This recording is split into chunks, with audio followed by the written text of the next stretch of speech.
जाऊ द्या ना, एवढ्या वर्षी नाही सोयाबीन झाली तर काय काळजी करायचं काम आहे. अहो म्हणलं किती खर्च केला, चालतच असतं म्हणे महाराज, खर्च आमच्या पाचीला पुजलेलाच आहे. काय म्हणला तो, खर्च दुष्काळ भाव हा आमच्या पाचीला पुजलेलाच आहे. आपण म्हणलं ही सगळी सोयाबीन जळाली ना, तो माणूस काय म्हणला मला म्हणे माहिती महाराज, जाऊ द्या म्हणे महाराज, ह्या वर्षी दिवाळी साधी साजरी करू, या वर्षी लेकराला नाही कपडे घेता येणार, नाही कर्ज नील होणार, पण सांगू म्हणे महाराज, नाही मला सोयाबीन झाली तर कमीत कमी जनावराला खायला भोसत होईल म्हणे महाराज. एवढे विचार फक्त या देशामध्ये शेतकऱ्याचेच असू शकतात. कसं जगतात बिचारे, बाबा बाबा बाबा बाबा, अवघड आहे.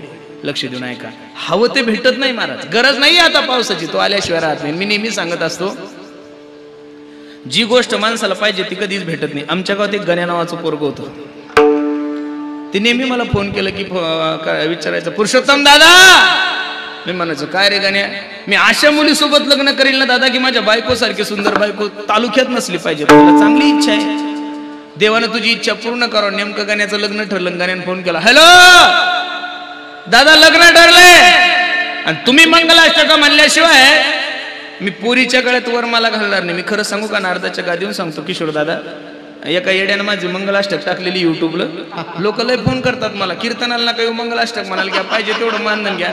आणि मी खरंच कधीच कोणाच्या लग्नाला मंगलाष्टक म्हणायला जात नाही बरं पारे गुरुजी, खरं सांगतो. याचं कारण असं आहे, मी ज्यांच्या लग्नामध्ये 4-4 मंगलाष्टक म्हणल्या ना सुनील, त्यांचं फक्त 4च महिने टिकलं रे, अवघड झालं मला. त्याच्यामुळे मला भीती वाटते की आपण मंगलाष्टक म्हणावं 2, याचं जर 2च महिन्यात इचकलं तर करावं कसं. त्याच्यामुळे मी धाडस करत नाही. तो म्हणे दादा तुम्ही मंगलाष्टक म्हणल्याशिवाय मी पोरीच्या गळ्यामध्ये वरमाला घालणार नाही. मला काळजी करू नको. सकाळचं वर्ष श्राद्ध होतं नगरच्या जवळ, मी कीर्तन करून संध्याकाळी बरोबर 6:45ला पोहोचलो आणि मी जाणं आणि शेवटची मंगलाष्टक सुरू झाली. आली घटी समीप नवरा, मी म्हणे बामनाल म्हणलं तूच म्हण, मी फक्त शेवटचं म्हणलं तदेव लग्नम श्रुतम तदेव तारा ब्रह्मचंद्र बलम तदेव विद्या ब्रह्मचंद्र बलम तदेव लक्ष्मी वदे मनसा, सर्व झालं. आणि मग आता गावचाच महाराज म्हणल्यानंतर महाराजाला महाराजाला महाराजाला महाराजाला मग कोणी फोटो घेतोय, कोणी बडबड करतोय, कोणी गप्पा मारतोय. मी 20 मिनिटांना स्टेजवर गेलो. डिसेंबर जानेवारीचे दिवस होते, खूप कडाडीची थंडी पडली, लोक अंगावर घेऊन आले होते. मी गण्याकडे गेलो, गण्याच्या हातात हात द्याला. खोटं सांगत नाही हो, मी कीर्तनातून सांगतो तुम्हाला. आणि मी गण्याच्या बायकोकडे बघितलं ना, मला हिवाळ्यात घाम आला होता दादा, माझ्या अंगाला हिवाळ्यात. असलं काळं डांबर टाकलं देवाने त्याच्या नशिबात की काला मीच काला. मी म्हणलं गणे हे कसं रे, म्हणे असंच हो म्हणे देवाचं गणित. देवाचं गणित असते, जे पाहिजे ते भेटतच नाहीये. बहुतांशी ज्यांच्याकडे संपत्ती आहे त्या लोकांकडे शारीरिक सुख नाहीये महाराज. काही काही श्रीमंत माणसाच्या घरी जेवण्याचा प्रसंग येतो आम्हाला. जेवायला बसल्यानंतर आमच्या ताटामध्ये 40 पदार्थ असतात. एका वाटीत एकदा हात घातला त्या वाटीचा नंबर नाही लागत परत. एवढं सुंदर जेवण असतं. तोच घराचा मालक आमच्या सोबत जेवायला असतो, त्याच्या ताटात 2च पदार्थ, मुगाची डाळ, तिला मीठ नसतं, ज्वारीची भाकर नुसतं, टुळ टुळ टुळ टुळ गुलाबजामकड पाहिल, बासुंदीकड पाहिल. आपण म्हणू साहेब घ्या ना, ते म्हणतो छे छे जमत नाही, देव म्हणी फक्त गोळ्याच खाय. जेवण करायचं. 4-4 कारखान्याचा चेअरमन करतो देव एखाद्या माणसाला. चेअरमन हा लगे मरेपर्यंत चेअरमन असतात काही काही लोक. पण चहा पाहिली तरी शुगर वाढते. देव म्हणे फक्त खुर्चीवर बसायचं, साखर खायची. देवाचं गणितच असे, जे पाहिजे ते भेटत नाही आणि नकोय ते भेटल्याशिवाय राहत नाही. नकोय त्याचं नाव दुःख, त्यानं कोणालाच सोडलं नाही. कोणता दिवस कसा येईल काही सांगता येत नाही. म्हणून राजाही दुःखी आहे. मग ज्या देशाचा राजा दुःखी आहे त्या देशाची प्रजा काय सुखी राहणार आहे महाराज. एवढा मोठा मेळावा झाला, दसरा मेळावा झाला ना 2-3 दिवसापूर्वी, काल परवा झालाय.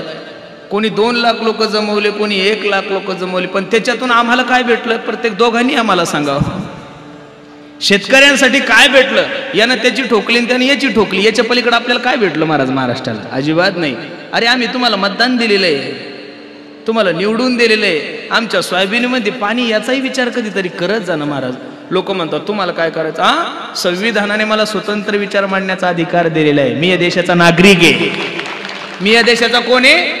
नागरिक आहे. मतदान केलेलं आहे. मी खरं सांगू का महाराज, ज्या दिवशी राजआश्रय साधू आश्रयला भेटल ना महाराज, त्या दिवशी निश्चित या देशाचं वैभव काहीतरी आगळाने वेगळं राहील. विठ्ठल विठ्ठल.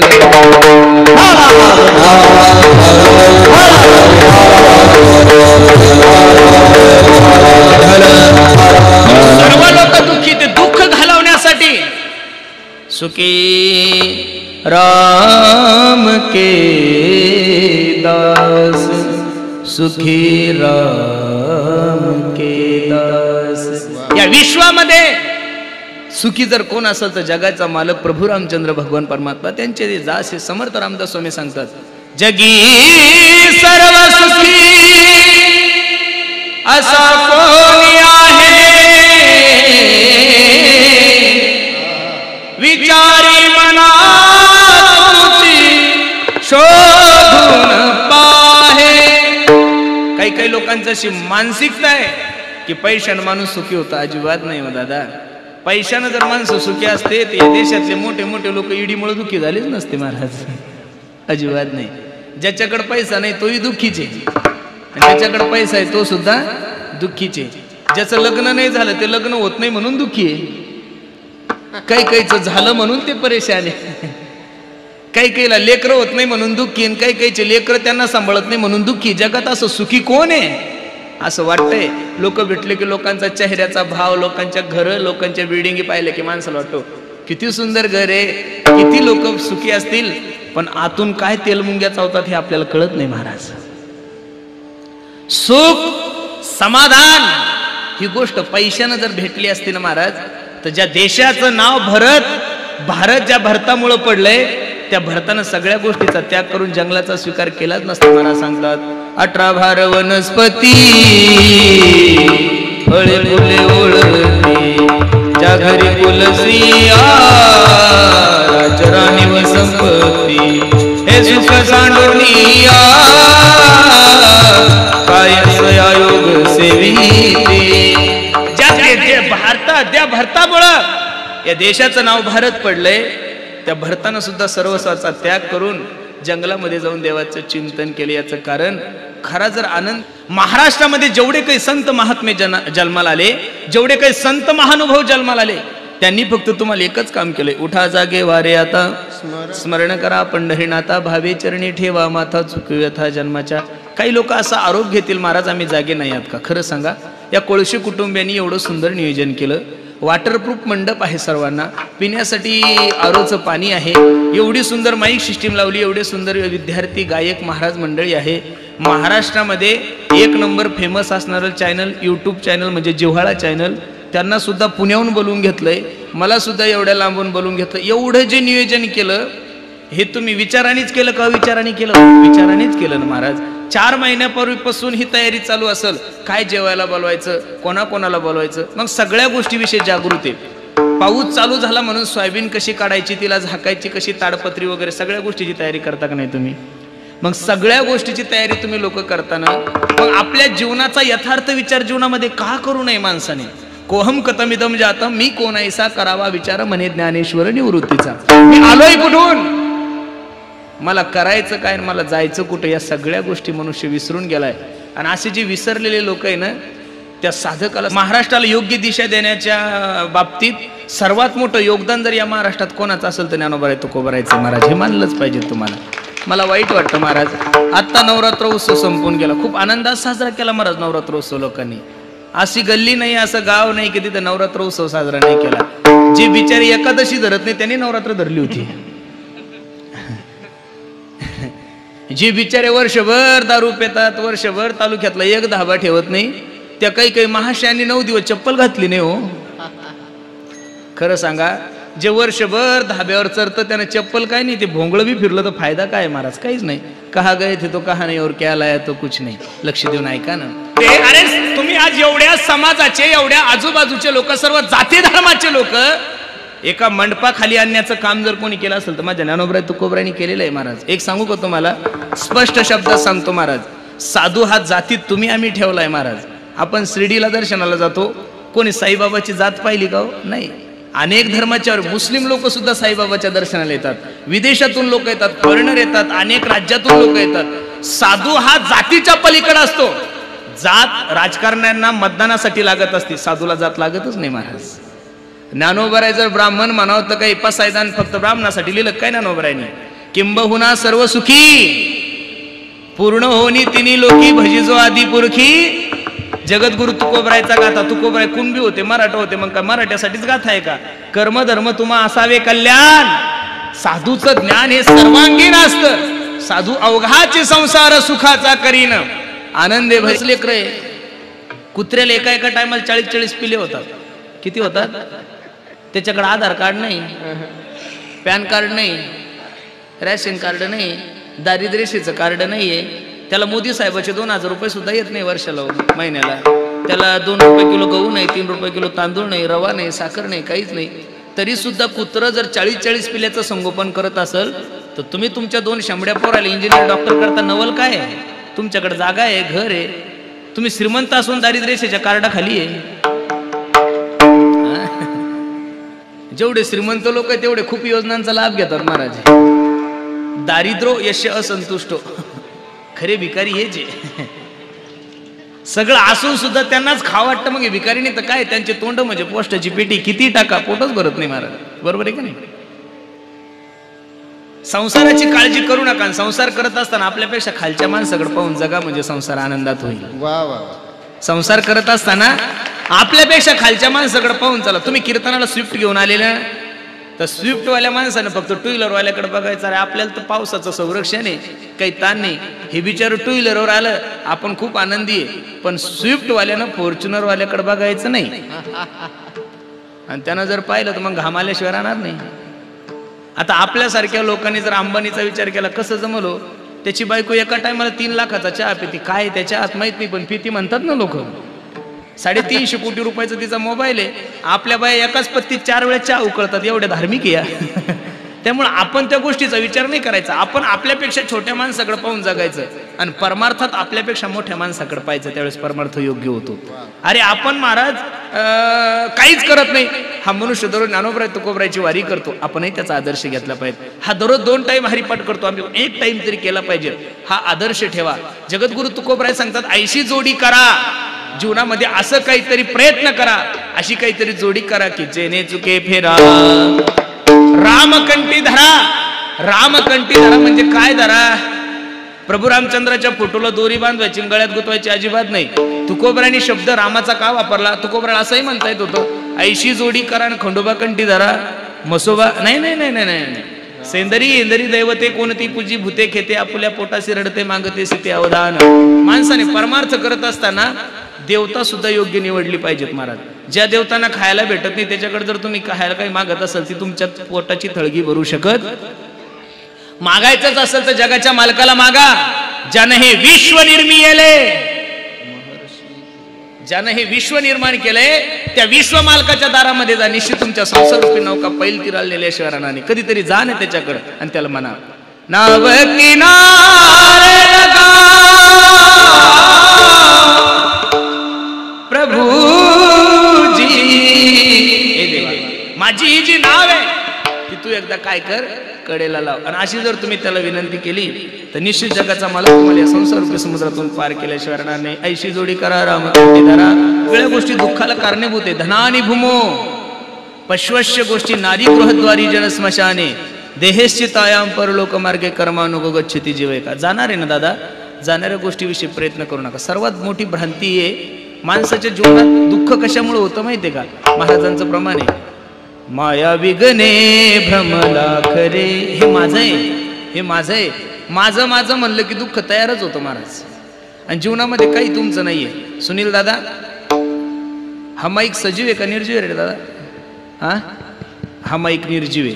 आता कीर्तन संपलं, जेवण संपलं, सुनील दादाने हा माईक इथंच ठेवला.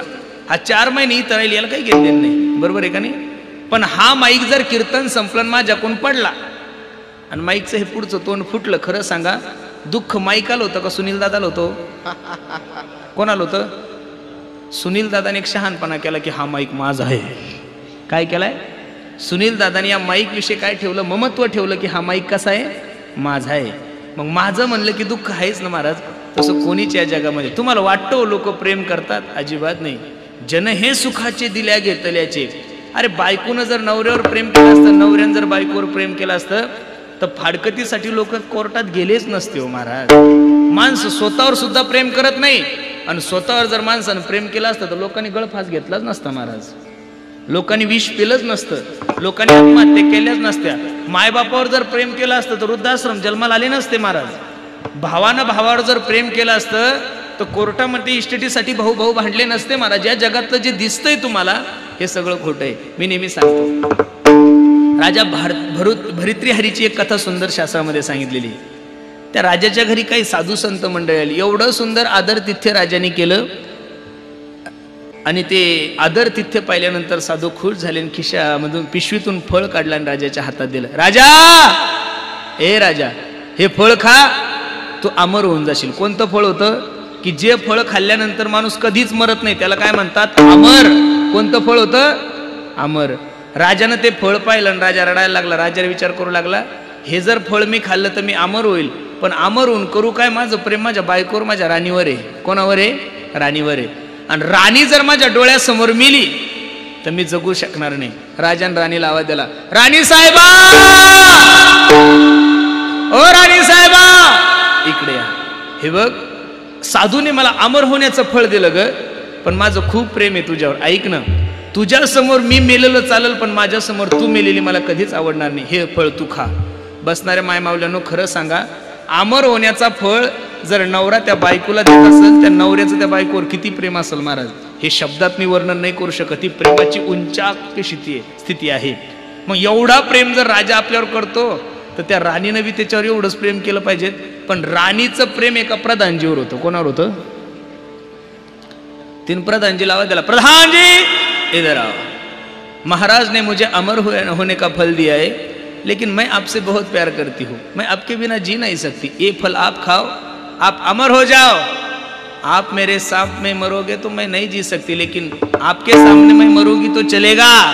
मी तुझ्या समोर मेलो तर चालेल, पण तू माझ्या समोर मेलेलं चालणार नाही. आता जगाची राणी, देशाची राणी, दिसायला अप्सरेपेक्षा सुंदर, ती जर प्रधानजीवर प्रेम करत असेल तर त्या प्रधानजीने तिच्यासोबत तर एकनिष्ठ राहायचं. पण आता घोड्याची सेवा करणारा माणूस, त्याची बुद्धीच केवढी असेल महाराज. माझ्यासोबत एक ड्रायव्हर होता, आता नाही येतो. तो एक दिवस मला म्हणे, महाराज काय तुमच्यासोबत फिरायचं, उठलं की गाडीत, उठलं की गाडीत, काही लाईफ नाही, काही नाही. म्हणे महाराज पुरत नाही मला. म्हणलं काही पेमेंट वाढवून पाहिजेत का?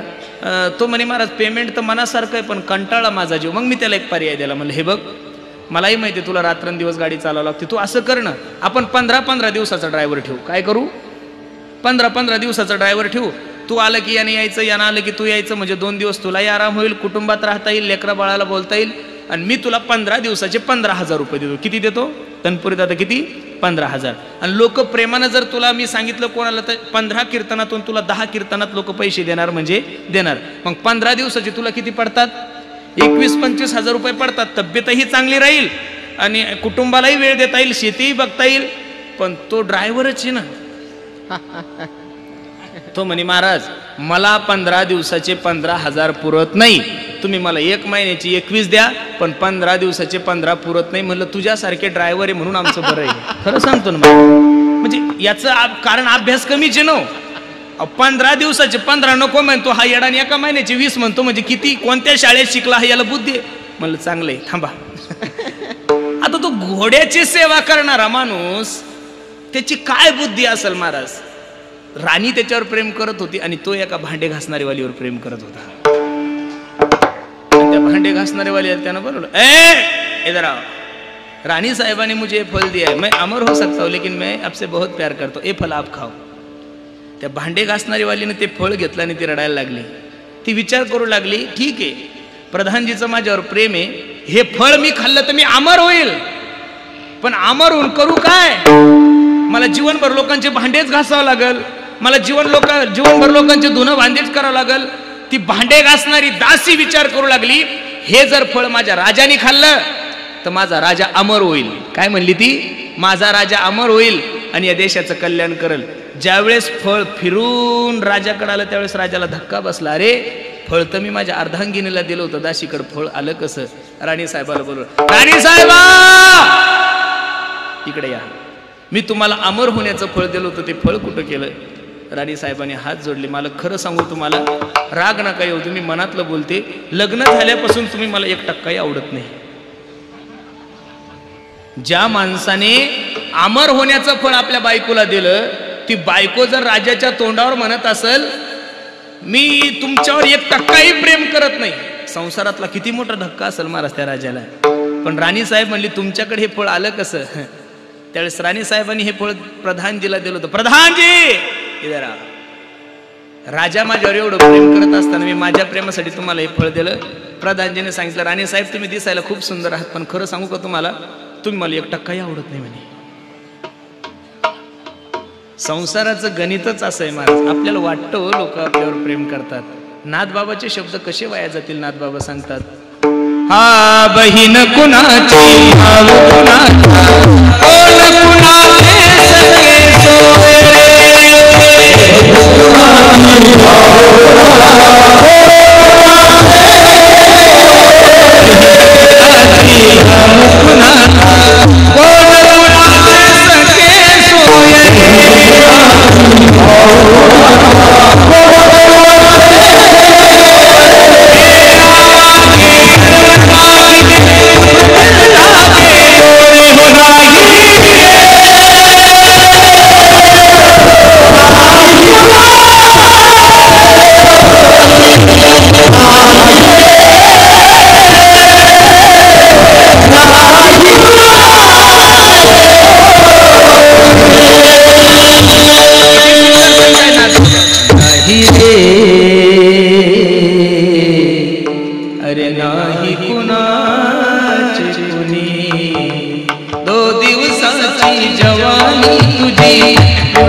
प्रेम करतात. अजिबात नाही. जो वरी चळनगा तो वरी म्हणते माझा मानते लहान थोर देह सुखाची आकाजा इंद्रिय मावळली आला बागोलाजा कैसा विपरीत झाला तोची देह नव्हे तुझा. तुमच्यावर लोक किती प्रेम करतात याचा अनुभव तुम्ही कोरोनाच्या काळात घेतला. त्याच्यामुळे त्याचं विश्लेषण मला कीर्तनात करायची गरज नाही. म्हणून नाशिवंताटी प्रिया पुत्रधन बीज ज्याचा क्षीणतेची फळ. ज्याचं बीजारोपण दुःखातून झालं त्याला सुखाच्या फळाची अपेक्षा करणं जीवनातलं सगळ्यात मोठं अज्ञान आहे. अरे तुम्ही कपाशी लावली तर तिला सीताफळ येणारच नाही. कपाशीला कपाशीच येईल ना महाराज. सोयाबीन लावल्यानंतर गहू येणारच नाही. सोयाबीनला सोयाबीनच येईल. या संसाराचं बीजारोपण दुःखातून झालेलं आहे. त्याला सुखाची फळाची अपेक्षा करणं चुकीचं आहे. ज्ञानोबा ज्ञानेश्वरीमध्ये 2 ओव्या खर्च करतात. किती गोड ओव्या पहा. बा दुःखाचे केने सुटले जेत मरणाचे भले लोटले ते हे मृत्यू लोकीची घडले हाट वेळे येणे मृत्यू लोकी सुखाची कहाणी ऐकी जेल कवनाचे श्रवणी कैशी सुख निद्रा अंथरुणी इंगळाच्या. संसार खोटा आहे. संसार खोटा आहे. संसार खोटा आहे. मग महाराज खोटा असून खरा का वाटतो याचं कारण सांगतो. नित्य व्यवहार संसाराशी असल्यामुळे संसार खरा वाटतो. अजून ज्ञानोबराची ओवी ऐका. विषय विषयाचा पडी पाडू गोड परमार्थ लागे कडू कडू विषय तो गोडू जीवाशी झाला. उदाहरण पटवून देतो तुम्हाला लक्ष देऊन ऐका. एखाद्या माणसाकडे 10-12 म्हशी असेल. म्हशी चारण्यासाठी शेतात गेला. सगळे बागायतदार आहे शेजारी. थोडीफार जमीन आहे. तिथं म्हशी चारत असताना हातात काठी आहे. आपली म्हैस दुसऱ्याच्या शेतात जाऊ नये दुसऱ्याचं नुकसान होऊ नये म्हणून काय करतो माणूस हल्या हो हा शब्द आहे ना सगळीकडे का तुमच्याकडे दुसरं आहे हल्या हो. दिवसभर म्हशीच्या मागं हल्या हो हल्या हो हल्या हो हल्या हो हल्या हो करतं. घरी येतं म्हैस बीज बांधतं दूध बीज काढतं दूध डेअरीला नेऊन देतं. घरी येतं जेवण करतं आणि झोपतं. दिवसभर हल्या हो करणारा माणूस रात्री झोपीत बी हल्या हो करतो का नाही. याचं कारण काय. दिवसभर म्हशीचं चिंतन केल्यानंतर ती म्हैस झोपीत सोडत. हे अँड्रॉइड फोन आले ना. हे अँड्रॉइड फोन आल्यापासून रात्री झोपीत बी लोक असं करतात. हो ना महाराज. सवय झाली ना ती. रात्रभर दिवसभर बोटं घालायची सवय झाली त्याच्यामुळे रात्री झोपीत पण असं करतात. याच्यापेक्षा सोपं करून सांगतो. पूर्वी माझ्याकडे गाडी नव्हती. त्यावेळेस मी एसटीनं प्रवास करायचो. एका ठिकाणी माझं कीर्तन संपलं आणि मग रात्र खूप झाली. ते म्हणे दादा सकाळी 8 वाजता पहिली गाडी आहे तुम्ही आराम करा. मी आपलं कपडे वगैरे काढले लुंगी लावली आणि झोपण्यासाठी वर गेलो. त्या घरमालकाचं पोरगं तिथं त्या बाजीवर बसलेलं होतं. ते झोपलं नव्हतं. ते रात्री 12-1च्या सुमारात असं करत होतं तनपुरी दादा. मी विचार केला रात्रीचे 12 वाजले हे कोणत्या देवाचं चिंतन करत असेल. पण मी थकलो त्याच्यामुळे मी अंगावर घेतलो झोपून राहिलो. मी सकाळी 5 वाजता स्वच्छालयाला उठलो तरी त्याचा असाच दणका चालू होता. मग तर माझी श्रद्धा खूप वाढली. म्हणलं आपण महाराज असून 5 वाजता उठत नाही आणि रात्री 1 वाजेपासून 5 वाजे लोक देवाचं चिंतन करत होतं. मी त्याच्या वडिलाकडे गेलो. आंघोळ केली. पहिलं त्याच्या वडिलाचं दर्शन घेतलं. म्हणलं धन्य माता पिता किती भाग्यवान पोराला जन्माला घातलंय दादा तुम्ही. रात्री 2 वाजेपासून सकाळी 5 वाजे लोक त्यांचं पोरग देवाचं चिंतन करत होतं. त्याचा बाप माझ्याकडे पाहून म्हणू लागला, माझं पोरग माझं छे छे छे छे छे छे तसल्या भानगडीत नाही. म्हणजे आपण जी करतो ही भानगड वाटते लोकांना, मग त्यांना तमाशा करावं का? काय लोकांची प्रॉब्लेम मला काही कळत नाही महाराज. लोक म्हणजे आपण धोत्र घालतो, आपल्या शेंड्या गण पाहिलं लोकांना वाटतं ही येडे, तुम्ही बावळे, अख्खा महाराष्ट्र पागल केलाय आम्ही, तुम्ही आम्हाला येडं कसं म्हणता? एका धोत्रावाल्याना की सत्ता गमवली होती महाराज अण्णा हजारे. धोत्राची ताकद कमी नाहीये आणि सगळे धोत्रावाले एकत्रित झाले तर काय करतील याचा विचार करा. पण आम्हाला वाटतं लेकरं खेळते खेळू द्या, खेळते खेळू द्या, तुम्ही तुमचं खेळत राहा, आम्हाला तुमच्याशी काही घेण देणं नाहीये. लक्ष देऊन ऐका. त्याचा बाप म्हणू लागला, महाराज माझं पोरग तसल्या भानगडीत नाही ते. म्हणलं मग रात्री 1 वाजेपासून सकाळी 5 वाजे लोक ते असं काय करत होतं? बापाने जे उत्तर दिलं ते ऐकण्यासारखं. बाप म्हणे, महाराज आता 10-12 दिवस झाले आमच्या ग्रामपंचायतचं इलेक्शन झालं म्हणे. काय म्हणला बाप? आता 10-12 दिवस झाले ग्रामपंचायतचं इलेक्शन झालं म्हणे महाराज. आणि जेव्हापासून पोरग सरपंचाच्या उमेदवारीला पडलंय तेव्हापासून झोपीत बी असं. अरे 10-12 दिवसचं ग्रामपंचायतचं इलेक्शन जर रात्री लोकांच्या पाया पडायला लावत असेल तुम्हाला, तर अनादिकालापासून करत आलेले संसार एवढ्या सहजासहजी खोटा वाटणं शक्य नाही. तो खराच वाटला पाहिजे. पण संसार खोटा आहे. मग संसारच जर खोटा आहे, फलकट तो संसार येथे सार, मग सार असणाऱ्या भगवंताला जीवनामध्ये आपलं करा. म्हणून महाराज सांगतात, ऐसी जोडी करा रामकंठी धरा, तेने चुके फेरा गर्भवाट विढोबा. देऊन ऐका ना दादा, एक सांगू तुम्हाला, काळाच्या तोंडामध्ये मारण्याची ताकद जर तुम्हाला कशापासून निर्माण होत असेल, ती फक्त आणि फक्त भगवंत चिंतनाने. जगा काळ खाये आम्ही माता दिला, मनुष्य सर्व गोष्टीवर विजय मिळू शकतो. लक्ष देऊन ऐका माझं. बस बस झालं, राहू द्या ठेवून. मनुष्य सर्व गोष्टीवर विजय मिळू शकतो, फक्त माणूस एका गोष्टीवर विजय मिळू शकत नाही. तिचं नाव आहे काळ. काळ आणि काळ. आणि एक सांगू का महाराज, आज 2022 मध्ये मोबाईल महाग झालेले, कपडे महाग झाले, गाड्या महाग झाल्या, डिझेल महाग झालं, सगळं महाग झालं. या कलियुगामध्ये 2022 मध्ये सगळ्यात जर स्वस्त काय असेल तर मरण झालेलं आहे महाराज. काय झालेलं आहे? मरण. मला परवा दिवशी एक माणूस बोलता बोलता बोलला, म्हणे महाराज एवढा प्रवास करावा लागतो तुम्हाला, जर 50-60 लाख रुपयाची गाडी घ्या ना चांगली, जिला 10-15 एअरबॅग असतील, थोडं संरक्षण तुम्हाला खूप चांगलं आहे. मी त्यांना जे उत्तर दिलं ते ऐकण्यासारखं आहे. म्हणलं किती जरी लाखाची गाडी घेतली, सायरस मिस्त्रीची गाडी 1.5 कोटीची होती. मर्सडीज गाडी होती दादा, 15 एअरबॅग होत्या.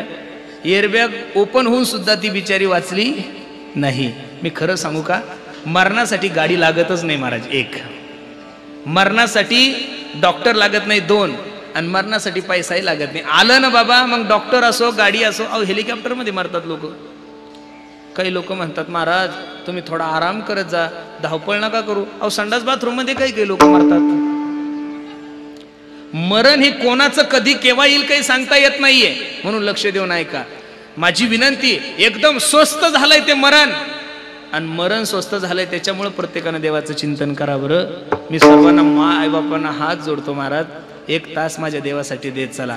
सगळं काही करा, व्यवसाय करा, राजकारण करा, धंदा करा, काय करायचं ते करा गड्याहो, पण 1 तास माझ्या देवासाठी द्या. ते 1 तासामध्ये तुमचा मोबाईल तुमच्या जवळ नसला पाहिजे.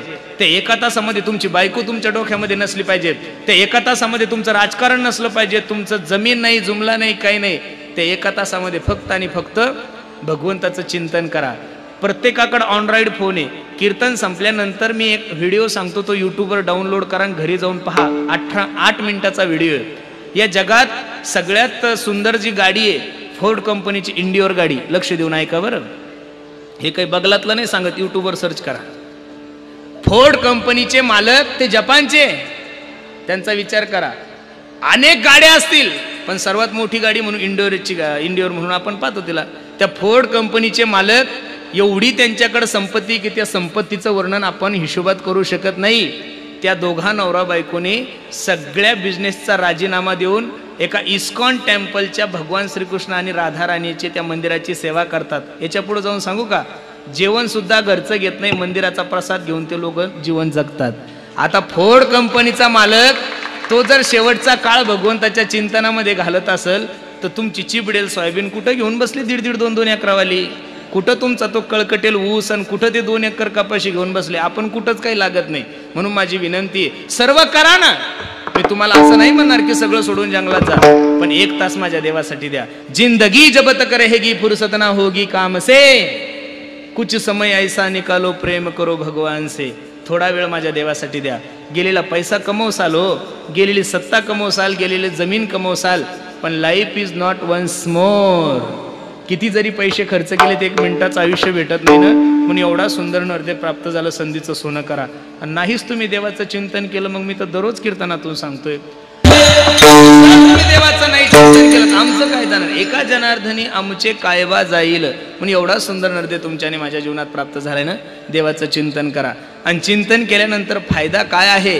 तुका म्हणे काळा हाना तोंडावरी, भाता भरा हरी रामवाणी, नाशिवंताटी प्रिया पुत्र धन बीज ज्याचा क्षीणतेची फळ. ज्या मातेच्या प्रथम पुण्यस्मरणानिमित्त, ज्या मातेच्या वर्षश्राद्धानिमित्त हा भव्य दिव्य स्वरूपाचा कार्यक्रम आहे. आमच्या वैकुंठवासी वेणूबाई बबनराव कोळशे या आईसाहेबाच्या प्रथम पुण्यस्मरणानिमित्त या सर्व कोळशे कुटुंबियांनी खूप सुंदर नियोजन केलं. द्यावे तेवढे धन्यवाद तुम्हा सर्व मंडळी आहे. जाता जाता एक छोटीशी सूचना तुम्हा सर्व मंडळीला करील. जीवनामध्ये नाही काही जमलं गाड्यांनो तरी चालेल, पण आपल्या मायबापाची काळजी घ्या, मायबापाला जीव लावा. कारण एकदा गेल्यानंतर ती गोष्ट परत नाही भेटत. थोडं थांबा, 2 मिनिटं नंतर करा नियोजन तुमचं. थांबा. एकदा का जीवनामध्ये गेले नाही ह्या गोष्टी परत मिळत नाही. मी दररोज कीर्तनातून सांगतो, कीर्तन करून रात्री 4 वाजता जर घरी गेलं ना महाराज, दरवाजावर थाप टाकले, ए अगं दार उघड, बायको दार उघडते, तिच्या रूम मध्ये ती निघून जाऊन झोपून राहते. त्याच दारापुढं आपली आई झोपलेली असते. रात्री 4 वाजता सुद्धा जागी असणारी माय म्हणते, का रे भाऊ किती वेळ झाला तुला कीर्तनाला, एवढा वेळ असतो का. आणि रात्री 4 वाजता पहिला शब्द त्या आईच्या मुखातून येतो, बाळा तू जेवलास का. हे फक्त जगामध्ये तुमची मायच म्हणू शकते, बायको कधीच म्हणू शकत नाही. म्हणून गाथ्यामध्ये वर्णन सुद्धा बायकोचं नाहीच आहे, आईचंच आहे. ज्ञानेश्वरीमध्ये वर्णन बायकोचं नाहीये, सकळ तीर्थाची दुरे जे का माता पितरे तया सेवेशी कीर शरीरे लोन कीजे. म्हणून माझी विनंती दादा तुम्हाला, प्रत्येकाने आपल्या आई वडिलाची सेवा करा. मी नेहमी सांगतो, स्वामी तिन्ही जगाचा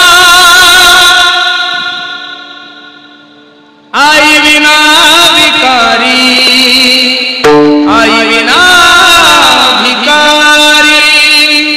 पैसों से खाना मिल सकता है लेकिन पैसों से कभी बाजार में भूख नहीं मिल सकती. पैसों से किताबें खरीद सकते हो लेकिन पैसों से कभी बाजार में ज्ञान नहीं खरीद सकते.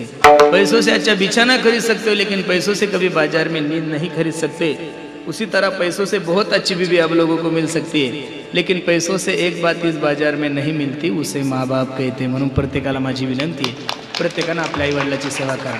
आई माझी मायेचा सागर, दिला तिने जीवनाला आकार. तळप त्याहून हात आणि रखरख त्या रानात, राहिली समाजासाठी तू ग कष्टाच्या घामात. कधी मिळेल मुठभर घास, कधी घडे तिला उपवास. ओल्या मातीतून चालताना तुडविले काट्याचे फास. आई माझी मायेचा सागर, दिला तिने जीवनाला आकार. अगनवीची चांदणी तू ग चंद्राची कोर, शीतल तुझी छाया मला हवी जीवनभर. तुझ्या शीतल छायेमध्ये उभ आयुष्य जगेन. आई देवापासी मी ग, आई तुलाच ग मागेन. आई माझी हो